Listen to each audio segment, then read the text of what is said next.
What is up, everybody? It is Alex from Heavy New York here at Aftershock Festival 2022, and our final interview of the day. We are here with Jeris Johnson. Yeah! So good for you to be here, man. Thank you, bro. Appreciate you having me.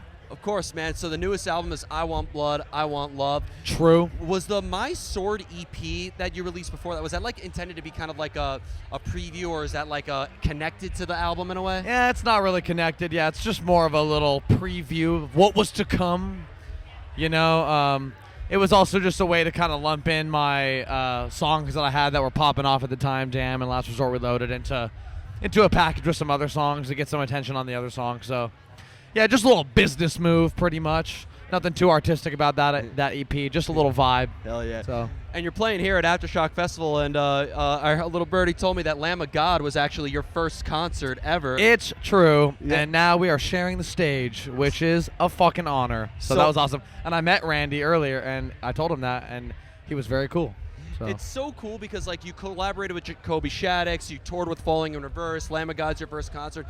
Is it fair to say that you take musical inspiration from multiple sources? Oh my God, yes, yeah, so many different sources. I've listened to the gamut of alternative music and rock and metal and hip hop and all that type of shit for my whole life. So it all intrigues me and influences me in different ways, and I love combining everything, because that's what's cool about making your own music, is that you can just make the music that you want to hear. Like, oh, I love what this band does with this thing they do, and I love what this artist does with this type of production. I love what this shit does, and I could just fucking put them all together and be like, yeah, well, I want to make the ultimate perfect music for my ears, to make. So that's the beauty of having a bunch of different influences, that you can combine them and just make your perfect music that you want to make and that you want to hear. Does it ever start off with like a preconceived vision in a way, or do you just wing it in the songwriting process? Sometimes, yeah. Sometimes there's like an idea for a song to, whatever, maybe combine like a couple of different things. Oh, I want to do a song like blah, blah, blah mixed with like this type of shit. Like try to make that work, So sometimes it's like that. A lot of the times it's just free creativity, and whatever, just random fucking starts on a guitar, noodling, and then, oh, that's fucking sick, and whatever, lay that down, start singing the melody over, oh, that's cool, and then start building it that way. It really just depends. It's kind of different for every song. Yeah. So. Has there ever been a time where maybe a lyrical idea or maybe lyrical subject matter could help dictate the direction of the sound too, or do you prefer to have music? Not really. I'm definitely a melody and music focused first type of guy, because that's usually what will help guide like the lyrics. Like, the song will feel a certain way to me, and then I'll be like, damn, this like makes me want to write about like this thing or whatever the fuck. So I'm definitely always been like a melody kind of driven, vibe driven like thing first over lyrics. I'm never gonna see me being the type of guy that like has a fucking notebook full of lyrics of just poetry that I turn into making a song. It's also way fucking hard to do that shit. People that do that are way more talented than me, because that shit's crazy. Nothing could be harder than writing the best lyrics ever, and then they're always like one and then syllable. Oh my God, yeah, you have to fit it into the, fuck that. Yeah. That's way too hard. And when you collaborated with, some great artists such as Chad Kroeger of Nickelback and Jacoby Shaddix of Papa Roach, did that open many new doors for you on a technical level as well as an inspirational level too? Yeah, I think really what it did was just give me some credibility, in the space, in the rock and metal space, like help the fans and help the people in the fucking industry, like be like, oh shit, like, all right, this kid like means business, like this is for real. And the whole reason I want to collab with them or anybody else in the first place is because I'm already inspired by them. So I wouldn't say it opened up any sort of new inspiration, because I already fuck with them. Yeah. But more so just kind of open the doors for people to take me seriously. And it's always what you're fighting to do as a brand new artist, and especially me being young. I'm probably the youngest artist playing here, one of. Oh, that's those folks at Spirit Box at Sirius XM right there. Yeah.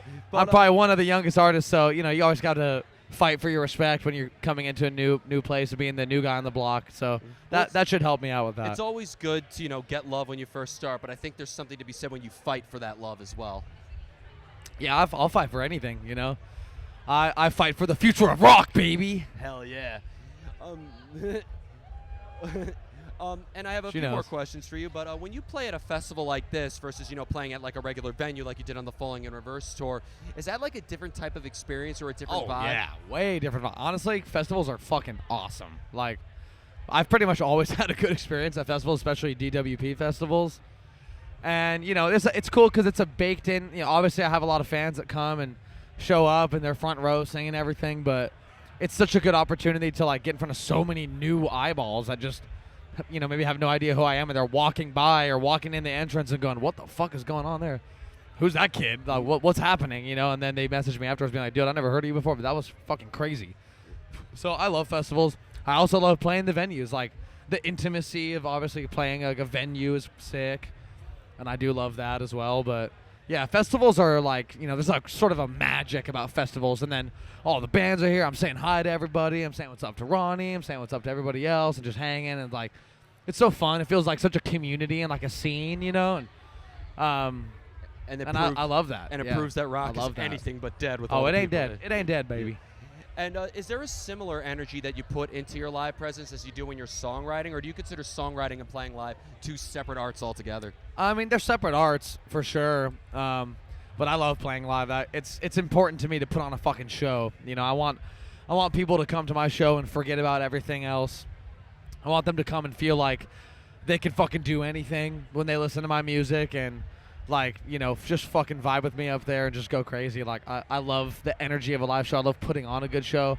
I love doing entertaining things in the show and not just playing the songs and going, this song is about blah, blah, blah, and then playing it. And this song is about blah, blah, blah. Like, I like to have a fucking show that's like put together. And even at my small stage right now, I do my best to have cool moments in the set, do some different shit, and like be creative and like not just do the same old boring shit that everybody else does. Hell yeah. So yeah, it's live shit is very important to me, Hell and, yeah. and that it will continue to be a big part of who I am, for years to come.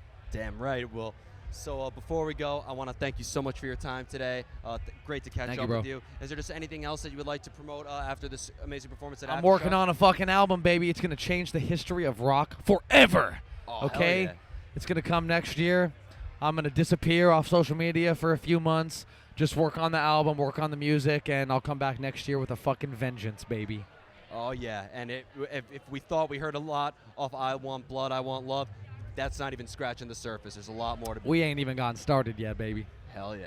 Well, thank you so much, everybody. We are here with Jeris Johnson. New stuff coming soon. But in the meantime, check out I Want Blood, I Want Love, and their EP, My Sword. We will see you next time on Heavy New York. Yeah.